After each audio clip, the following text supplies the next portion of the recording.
Hello friends, welcome you all again on my YouTube channel VIN chemistry. जैसे कि आप पहले से देखते आ रहे हैं कि मैंने आजकल आप लोगों के लिए 11th क्लास का जो 4th चैप्टर है chemical bonding and molecular structure वो स्टार्ट किया हुआ है। ठीक है, तो उसको जो हम लोग आज आगे कंटिन्यू करते हुए अगला लेक्चर डिस्कस करने वाले हैं। ठीक है जी, तो देखो इससे पहले जो 2 लेक्चर हुए थे उसमें मैंने आपको स्टार्ट किया था अलग अलग तरह के बॉन्ड जो एग्जिस्ट करते हैं मॉलिक्यूल्स के बीच में, तो उन्हीं का एक हिस्सा है जो आज का लेक्चर है।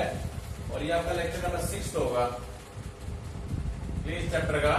और आज की जो मेन हेडिंग है वो है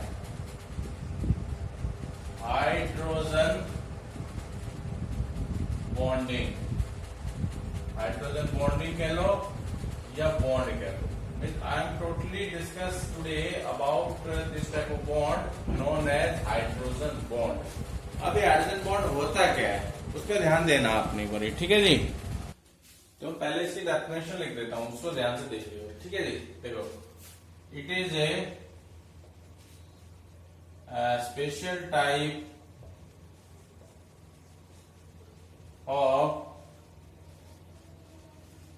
dipole attraction between two or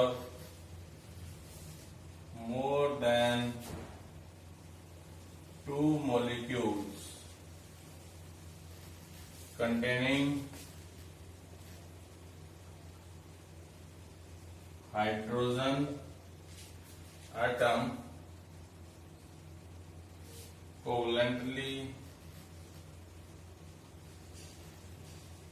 bonded to some other highly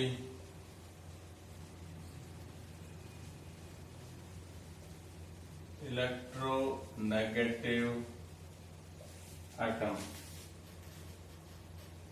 such as fluorine, oxygen और नाइट्रोजन। इस डेफिनेशन का ध्यान से पढ़िए।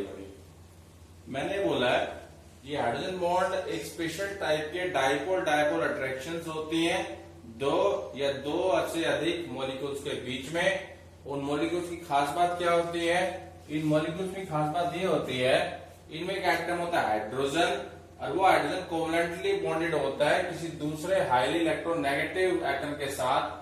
जैसे कि मैं 3 एग्जांपल ले रहा हूं जो हाईली इलेक्ट्रोनेगेटिव एटम अपने अपने, ठीक है जी, ग्रुप के फ्लोरीन, ऑक्सीजन या नाइट्रोजन। क्लियर हो गई होगी बात मेरे ख्याल से यार। ठीक है, अब देखो इसी टॉपिक में अगला एक पॉइंट आता है आएगा अपने पास कि हाइड्रोजन बॉन्ड एग्जिस्ट क्यों करते हैं। हाइड्रोजन बॉन्ड एग्जिस्ट क्यों करते हैं, तो यहां पे हेडिंग डाल सकता हूं रीजन फॉर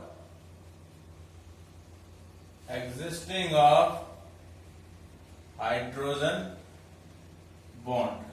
इसका रीजन आपने समझना। देखो सपोज करो यहां पे मैं एक मॉलिक्यूल ले रहा हूं, मान लेते हैं HZ को मान लेते हैं। अब बोला सर ये क्या मॉलिक्यूल हुआ? ये कोई मॉलिक्यूल नहीं हुआ, नहीं, ये मैंने ऐसे ही मान लिया है। हाइड्रोजन तो दिखाना है। ये Z क्या है? कोई इलेक्ट्रोनेगेटिव एटम है। क्या है ये Z? कोई इलेक्ट्रोनेगेटिव एटम है। इन तीनों में से कोई सा एक मान के चलेगा इसको। ठीक है जी, तो सपोज करो आपके पास ना सैंपल है Z का, तो एक Z मॉलिक्यूल यहां पड़ा हुआ है सैंपल में, एक Z मॉलिक्यूल यहां पड़ा हुआ है सैंपल में, एक Z मॉलिक्यूल यहां पड़ा हुआ है। ऐसे भी आगे आगे चलते जाएंगे। क्लियर होगी बात मेरे ख्याल से। सैंपल है आपके पास। अब देखो बेटा जी यहां पे क्या है, अब क्योंकि Z ज्यादा इलेक्ट्रोनेगेटिव है एज कम्पेयर टू H, तो Z क्या करेगा, ये जो शेड पेयर के जो इलेक्ट्रॉन कोवेलेंट बॉन्ड है इसको थोड़ा अपने पास खींचेगा। जब शेड पेयर के इलेक्ट्रॉन Z के पास खींचेंगे तो Z acquires A partial negative charge resulting into partial positive charge on hydrogen. तो यही कंडीशन सब में लागू होगी। क्लियर होगी बात मेरे ख्याल से। आसान टॉपिक है, कोई खास मुश्किल टॉपिक नहीं, थोड़ा थोड़ी ध्यान से सुन लीजिएगा इसको, फिर बुक से इसको जरूर रीड कर लीजिएगा। क्लियर हो गया? अब देखो जब हमें दो की, चलो इन तीनों की बात करते हैं। देखो अब यहाँ पे ये जो ये जो H पे थोड़ा पॉजिटिव चार्ज आएगा, तो प्रोटॉन की तरह काम कर रहा है एक तरह से, ठीक है। तो ये पॉजिटिव चार्ज क्या करेगा, अपने बगल में रखे किसी नेगेटिव चार्ज एटम को भी तो अट्रैक्ट करेगा अपने पास। क्लियर हो गया। अब देखो मैंने लिखा डाइपोल डाइपोल, क्योंकि देखो ये एक डाइपोल है, ये भी एक डाइपोल है, फिर 2 पोल इस मॉलिक्यूल में, 2 पोल इस मॉलिक्यूल में, तो ये H क्या करता है, Z को भी अट्रैक्ट करेगा अपने पास। जब Z को अट्रैक्ट करेगा तो मॉलिक्यूल भी अट्रैक्ट होगा इसके पास। क्लियर। लेकिन यहाँ पे कोई बॉन्ड नहीं बनता, बल्कि अट्रैक्शन होती है, इलेक्ट्रोस्टैटिक अट्रैक्शन है। इस अट्रैक्शन को हम लोग डॉट से रिप्रेजेंट कर देते हैं ऐसे। क्लियर हो गया। ऐसे यहां पे हो जाएगा और ये आगे भी चलता जाएगा, इस साइड भी चलता जाएगा। तो ये तो डॉट से जो बॉन्ड हमने रिप्रेजेंट किया है, जो कोवेलेंट बॉन्ड नहीं है। क्यों नहीं है कोवेलेंट बॉन्ड, क्योंकि इसकी जो पावर है वो कोवेलेंट बॉन्ड जितनी होती नहीं है, उसके मुकाबले कमजोर होता है। तो ये 2 बॉन्ड जो मैंने दिखाए हैं, these are known as hydrogen bonds, these are known as hydrogen bonds, ठीक है जी। हम डिस्कस करेंगे reasons, reasons of hydrogen bonds. जो बनते 2 वजह से बनते हैं, देखिए आसान है। पहला तो यह है कि या कंडीशन फॉर हाइड्रोजन बॉन्ड बोल लीजिए, better we can say conditions, conditions of hydrogen bonds, ये सही टर्म रहेगी। तो देखो 2 कंडीशन बताई गई हैं। पहली कंडीशन तो यह है कि hydrogen atom should be covalently bonded, covalently bonded to some highly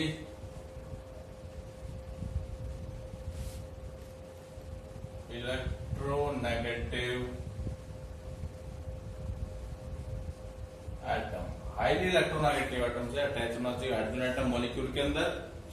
और दूसरा है द हाईली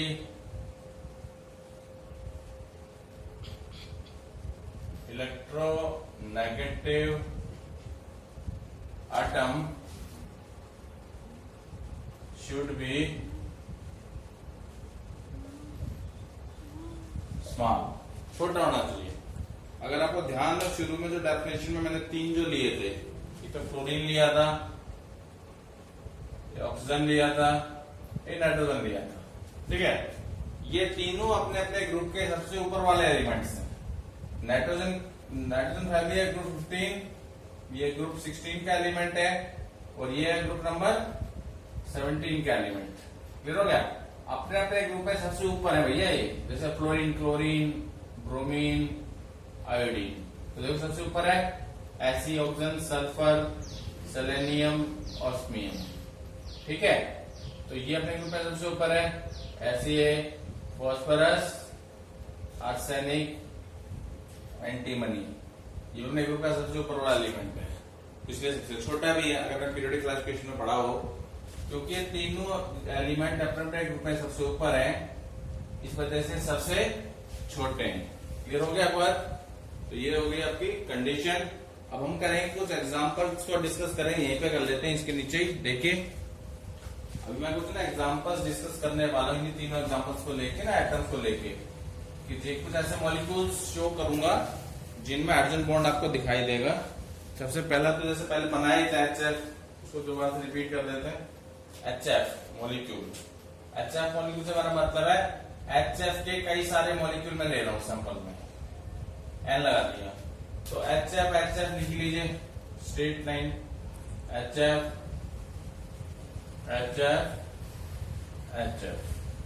इसके बीच में क्या शो करना आपने, ये हाइड्रोजन बॉन्ड शो करना है। तो पहले मॉलिक्यूल का F is attach to this H, अगले मॉलिक्यूल का F is again attach to H, आगे चलता रहेगा, पीछे से चलता आ रहा है। क्लियर हो गई होगी बात। ये हो गया HF। अगला जो मैं मॉलिक्यूल ले रहा हूं उसमें पानी को ले लेते हैं, H2O, कैन मॉलिक्यूल। पानी लिक्विड फॉर्म में इसी वजह से होता है, due to the presence of intermolecular hydrogen bonding. बाकी इसकी बताऊंगा कुछ एप्लीकेशंस आपको, ठीक है जी। तो देखो यहाँ पे पानी के मॉलिक्यूल पे कैसे शो करने को ध्यान से देखना है। एक O मैंने यहाँ बनाया और एक H यहाँ बना दीजिए, पेंट शेप में बनाएंगे पानी की मॉलिक्यूल इस टाइप से, ठीक है। तो देखो अब ये जो H है ये अगले मॉलिक्यूल के O के साथ हाइड्रोजन बॉन्ड बनाएगा, तो उसको मैं ऐसे बना रहा हूं, ठीक है जी। H H ऐसे यहां बना लीजिए, थोड़ा गैप देके H H। तो देखो हम यहाँ पे एक चीज देखेंगे तो ध्यान से, ऊपर वाले पानी के मॉलिक्यूल का जो H है O के साथ क्या बनाएगा, इंटर मॉलिक्यूलर हाइड्रोजन बॉन्डिंग, ऐसे ये बना लेगा ऐसे, ये आगे चलते जाएंगे इस टाइप से, ये भी ऐसे आगे चलता जाएगा और ऊपर से भी ऐसे आ रहे होंगे इस O के साथ अटैच, कोई इस टाइप से अटैच हो सकता है। तो इसको रेड कलर से जो शो किए हैं ये क्या है आपके, these are nothing but the molecule showing intermolecular hydrogen bonding in water molecule. और अब एन का भी एग्जांपल हम लोग ले लेते हैं। मान लीजिए उसमें आप ले रहे हैं इसको अमोनिया को ले लीजिए, NH3 के N मॉलिक्यूल्स आपने ले लीजिए, ठीक है जी। तो देखो अमोनिया को आप ऐसे बनाना हाइड्रोजन बॉन्ड शो करने के लिए, H H H लोन पे चल जाएगा, ठीक है जी। तो देखो एक H अगले अमोनिया के N से अटैच मिलेगा आपको इस टाइप से, दूसरा वाला जो बीच वाला H है वो अगले अमोनिया के मॉलिक्यूल से अटैच मिलेगा आपको डॉटेड लाइन से, तीसरा जो H है वो भी मिल सकता है आपको। ओवरऑल क्या है, हमें तो ये दिखाने डॉटेड वाले हैं, इसको आगे और शो करना है, शो कर दीजिए, कोई दिक्कत नहीं है। ये और आगे तीन तीन से अटैच मिलेंगे आपको, हाइड्रोजन बॉन्ड दिखा रहे हैं हम लोग डॉटेड लाइन से, क्लियर हो गई होगी बात आपको। तो ओवरऑल क्या है, जो डॉटेड लाइन जो दिखाई गई है तीन मॉलिक्यूल्स के अंदर, this are nothing but they are simply denotes the hydrogen bond. क्या शो कर रहे हैं, हाइड्रोजन बॉन्ड्स, क्लियर। अब हम स्टार्ट करेंगे अगला टॉपिक, इसका मतलब सब टॉपिक है टाइप्स ऑफ हाइड्रोजन बॉन्ड्स। कितने प्रकार के होते हैं हाइड्रोजन बॉन्ड्स, देखिए मेनली तो दो तरह के होते हैं। पहला आपका इंटर मोलिकुलर हाइड्रोजन बॉन्ड्स और दूसरे टाइप का होता है intra molecular hydrogen bonds, intermolecular hydrogen bonds और इंट्रामोलिकुलर हाइड्रोजन बॉन्ड्स, ठीक है जी। तो पहला डिस्कस करेंगे इंटरमोलिकुलर हाइड्रोजन बॉन्ड्स। देखिए इंटर वर्ड आ रहा है, जैसे inter school competition, inter house competition होता है स्कूल्स के अंदर, ठीक है जी। ऐसे इंटरमोलिकुलर हाइड्रोजन बॉन्ड्स भी होते हैं। आई मीन टू से अलग अलग मॉलिक्यूल्स के बीच में जो हाइड्रोजन बॉन्ड एस्टेब्लिश करता है उसे हम कहते हैं इंटरमोलिकुलर हाइड्रोजन बॉन्ड्स। अभी जो एग्जांपल मैंने आपको समझाए थे थोड़ी देर पहले आपको, जैसे HF मैंने लिया था, HF का एक मॉलिक्यूल, HF का अगला मॉलिक्यूल, HF का और अगला मॉलिक्यूल। तो यहाँ जो हाइड्रोजन बॉन्ड है वो हाईली इलेक्ट्रोनेगेटिव फ्लोरीन जो है एक मॉलिक्यूल का है, H अगले मॉलिक्यूल का है, समझ गए। ऐसी पानी के मॉलिक्यूल्स में देखिए आप, ये पानी का मॉलिक्यूल बिल्कुल अलग है, ये पानी का मॉलिक्यूल अलग है, ये अलग है, लेकिन जो एस्टेब्लिश हो रहा है बॉन्ड हाइड्रोजन बॉन्ड वो अलग अलग मॉलिक्यूल्स के बीच में हो रहा है। एक मॉलिक्यूल का आपने H लिया है, अगले मॉलिक्यूल का आपने हाईली इलेक्ट्रोनेगेटिव O को ले लिया। ऐसे अमोनिया के मॉलिक्यूल्स में देखिए एक मॉलिक्यूल अमोनिया तीन अलग अलग मॉलिक्यूल्स के साथ इंटरमोलिकुलर हाइड्रोजन बॉन्ड भी एस्टेब्लिश कर रहा है। तो such type of hydrogen bond which have been established between different molecules, it is known as intermolecular hydrogen bonds, okay. अब मैं आपके साथ डिस्कस करूंगा इंट्रामोलिकुलर हाइड्रोजन बॉन्ड। क्या डिस्कस करूंगा, इंट्रामोलिकुलर हाइड्रोजन बॉन्ड। जो इंट्रामोलिकुलर हाइड्रोजन बॉन्ड्स होते हैं वो एक ही मॉलिक्यूल के अंदर एस्टेब्लिश होते हैं, लेकिन उस मॉलिक्यूल के अंदर आपको दो अलग अलग ग्रुप लगे मिलेंगे। एक ग्रुप के साथ तो कोई H अटैच होगा, अगला जो उसके बगल में जो ग्रुप होगा उसमें कोई हाईली इलेक्ट्रोनेगेटिव एटम लगा होगा। तो यहाँ पे मैं दो एग्जांपल्स के थ्रू आपको समझा देता हूँ, आसान से एग्जांपल ले दोनों। जैसे पहला मैं देता हूं भाई ऑर्थो नाइट्रो फिनॉल, क्या ले लिया, ऑर्थो नाइट्रोफिनॉल, ठीक है जी। ऐसे मैं दूसरा जो समझाऊंगा नाम पहले लिख लेते हैं, ऑर्थो नाइट्रो बेंजोइक एसिड। यहां से क्लियर हो जाएगा आपको इंट्रामोलिकुलर हाइड्रोजन बॉन्ड। देखिए पहला मैं ऑर्थो नाइट्रोफिनॉल को बनाता हूं, तो फिनॉल है तो उसकी बेंजीन रिंग होगी इसमें ऐसे। अब फिनॉल है, OH को मान लो मैं यहां लगा देता हूं, चलिए देखिए O और ये H कहीं भी लगा दो, अपने आप में फिनॉल है। अब इसके रिस्पेक्ट में ऑर्थो पोजीशन पे नाइट्रो ग्रुप लगाना है मैंने, तो ऑर्थो पोजीशन इसके रिस्पेक्ट में दो है, ये भी है ये भी है, तो मान लो मैं यहां लगा लेता हूं N,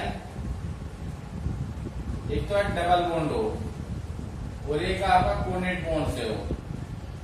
तो देखो ध्यान से चीज देखो, नाइट्रो ग्रुप का जो इलेक्ट्रोनेगेटिव O एटम है वो OH ग्रुप के H के नजदीक आ गया है, तो इसकी वजह से O और H के बीच में वही डॉटेड स्ट्रक्चर आप बना देंगे, and those dotted structure represents hydrogen bond between these two atoms.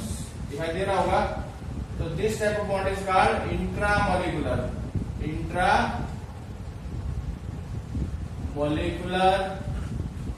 Hydrogen bond.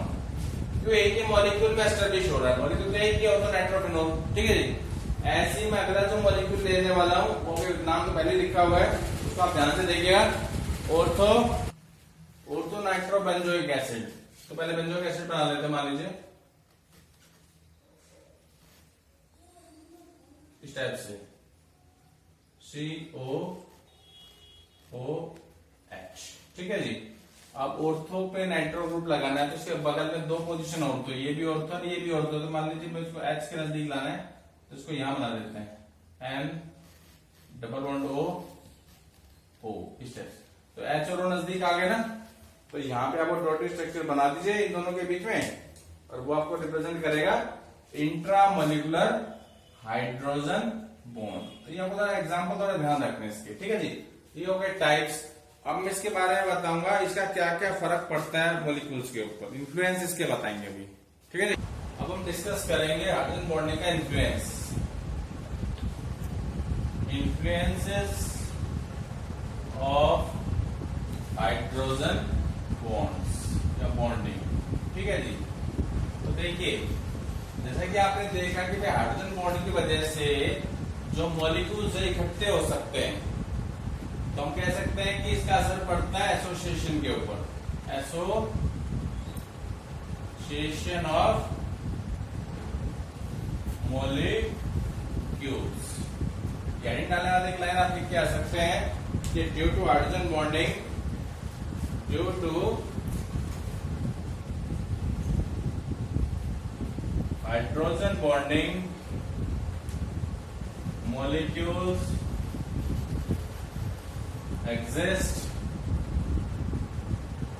in the associated form। तो ये जो मैंने लाइन लिखी है, तो देखिए यहां से क्वेश्चन कई बार आ सकता है एग्जाम में, why water exists as liquid। तो सिंपल सा आंसर हमें लिख के आना है, water exist as liquid due to the presence of intermolecular hydrogen bonding, और कुछ खास में लिख के आना है, ठीक है जी। दूसरा जो इन्फ्लुएंस होता है वो पढ़ते हैं कि बॉइलिंग पॉइंट के ऊपर, किसके ऊपर पड़ता है? बॉइलिंग पॉइंट ऑफ हाइड्राइड्स लिख लीजिए आप, बॉइलिंग पॉइंट ऑफ हाइड्राइड्स। तो ये बड़ा इंपॉर्टेंट पॉइंट है, तो ध्यान से समझ लीजिएगा। देखिए चाहे ग्रुप 15 के हाइड्राइड्स हो, चाहे ग्रुप का नंबर 16 के हाइड्राइड्स हो, चाहे ग्रुप नंबर 17 के हाइड्राइड्स, एक ग्रुप की बता रहा हूं, ठीक है जी। तो जब भी आप किसी भी हाइड्राइड के बॉइलिंग पॉइंट और मॉलिक्यूलर मास के बीच में ग्राफ बनाएंगे, तो मान लो मैं 15 को ले लेता हूं, चलो ठीक है जी। तो वो ग्राफ कुछ ऐसा आता है आपका, ऐसा कुछ मैं बना रहा हूं, देखिए क्लियर हो गया। तो देखो ये जो पॉइंट जो सबसे ऊपर जो है दिखा रहा हूं, मान लो 15 की अगर मैं बात करता हूं, तो यहां पे इस पॉइंट पे आप लिख सकते हैं NH3, इस पॉइंट पे लिख दो PH3। ऐसे यहां आप लिख देना जो नाइट्रोजन फॉस्फोरस ASS3, आर्सेनिक वाला ASS3, और यहां के आप लिख देना उससे अगले वाला कौन सा SPH3, इस टाइप से। और ये जो ग्रुप 16, 17 इनका ग्राफ ऐसा ही कुछ बनने वाला है, ठीक है। तो यहां मैं क्या समझाने वाला हूं, आप ध्यान से किसको लेके कि जैसे जैसे मॉलिक्यूलर मास बढ़ रहा है वैसे वैसे PH3 से लेके जो SPH3 है, PH3 से लेके जो SPH3 है, उनका जो बॉइलिंग पॉइंट है वो बढ़ रहा है आपका।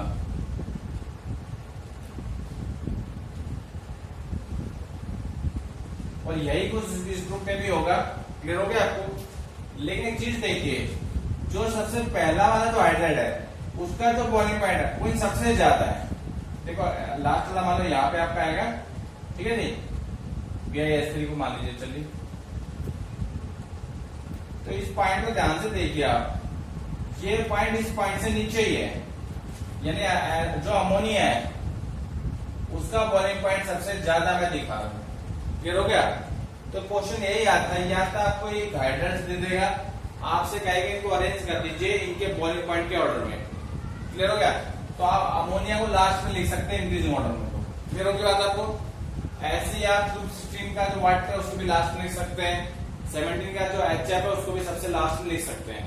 और रीजन क्या देख के आना है कि भाई ammonia has highest boiling point, क्योंकि ammonia molecules are associated with each other due to the presence of intermolecular hydrogen bonding. फिर क्वेश्चन ये भी बन सकता है कि भाई PH3 से लेके SPH3 तक क्यों बढ़ रहा है? In that case boiling point depend on molecular mass, higher the molecular mass higher is the boiling point. Clear हो गया? और लास्ट जो प्रॉपर्टी मैं यहीं पे आपके साथ अभी फटाफट डिस्कस कर देता हूं, तो वो आपको याद रखनी है, solubility of alcohols in water, solubility of alcohols in water, solubility of alcohol in water। ठीक है कि भाई अल्कोहल पानी में सॉल्युबल क्यों होता है? वही रीजन है, due to the presence of intermolecular hydrogen bonding. तो कैसे देखो, मान लीजिए आपका पानी का मॉलिक्यूल मैंने ले लिया, ठीक है। अब अल्कोहल का फॉर्मूला था ROH, सबको पता है ROH। तो H जो है अल्कोहल के O से अटैच होगा, ऐसे आप दिखा सकते हैं इसको ROH, समझ गए? ऐसे ही आप यहां भी दिखा सकते हैं इस टाइप से।